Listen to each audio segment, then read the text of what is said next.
ataupun tajam kepada rakyat kecil, tapi tumpul, sehingga penegak hukum itu tidak menjadi pemadam kebakaran.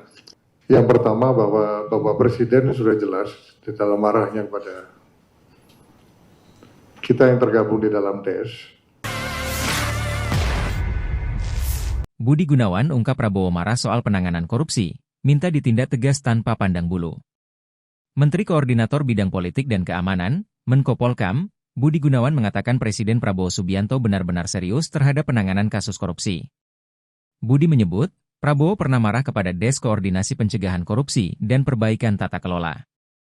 Bapak Presiden sudah jelas marahnya kepada kami, kita yang tergabung di dalam Des Pencegahan dan Penanganan Tindak Pidana Korupsi bahwa penanganan terhadap tindak pidana korupsi benar-benar harus tegas dan tanpa ragu-ragu, ujar Budi dalam konferensi pers di kantor Kejaksaan Agung, Kamis, 2 Januari 2025.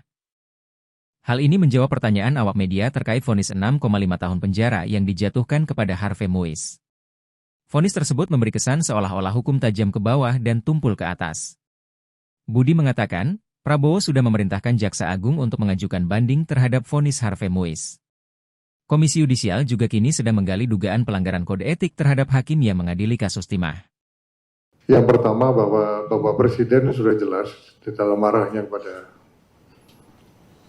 kita yang tergabung di dalam DES, pencegahan dan penanganan tindak pidana korupsi, bahwa penanganan terhadap tindak pidana korupsi harus tegas dan tanpa ragu-ragu. Nah, itu yang sedang kita kerjakan, dan sejak DES ini dibentuk, tadi sebagaimana yang telah disampaikan oleh Pak Jaksa Agung, ada 6,7 triliun rupiah yang sudah bisa diselamatkan. Uangnya ada, dan sekarang ada di akun BRI. Khusus hari ini, kami dari DES, Pak Jaksa Agung tadi sudah mengumumkan 2 kasus korupsi yang terkait. Pertama, tindak pidana korupsi tata kelola sawit dari tahun 2005 hingga 2024. Itu yang melibatkan ada tambahan 1 tersangka perorangan baru dan 2 korporasi tersangka baru dengan total kerugian kurang lebih 73,9 triliun kerugian negara yang bisa diselamatkan. Yang kedua, yang terkait dengan tata niaga timah, ada 7 korporasi baru yang tadi telah diumumkan dengan kerugian negara berjumlah kurang lebih 271 triliun rupiah, sehingga kalau di total itu berjumlah kurang lebih 344 triliun rupiah.